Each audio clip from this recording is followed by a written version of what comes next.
Everybody. John with PT, Dan with Sandler Training, and PTS Dan. Hi, What's up? John. How you doing? I'm well. What's up with you? Not much. No? All right. Fair enough. So we get a little punchy as we do a series of these, so as you can imagine, but A little. a little.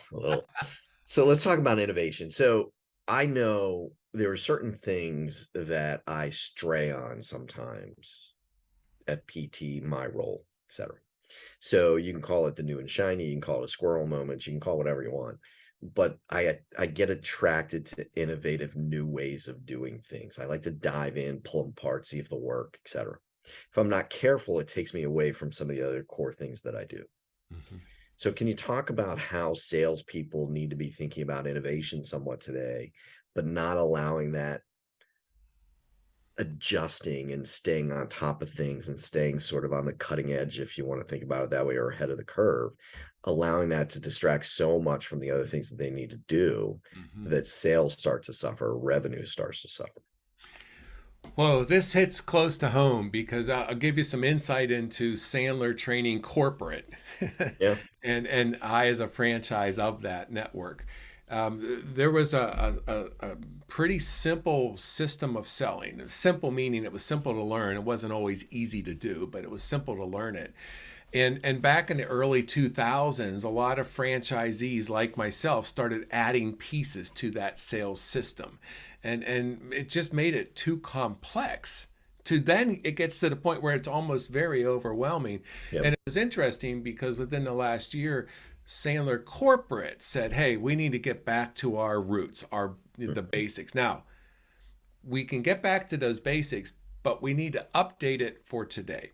And I Yes. think that's the key, John, is constantly innovating, constantly changing, but only to keep it current, not to make it, and I know we've talked about this so many times, not to make it more complex. Yes. If you make things too complex, people will not buy because they don't understand what they're getting. And people won't be able to do the work for you because they don't understand the simplicity of what you're actually asking them to do. So make it new, make it innovative, but keep it simple. Yeah, and I think what you're describing in that simple aspect is not just people not buying, it's what you stress in that second spot of can your salespeople actually take it, convey it so it's purchasable? So it can be digested, or are they trying to present something that they don't even fully understand Right? because you've made it that complicated?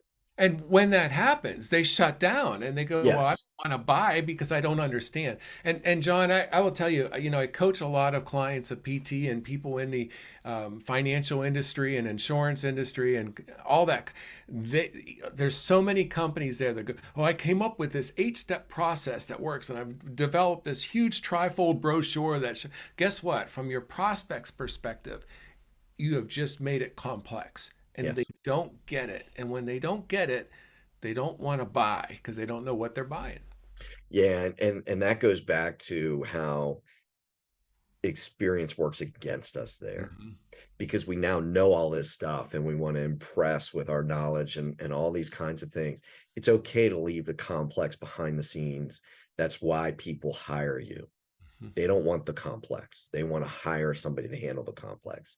They need you to make it simple so they can buy.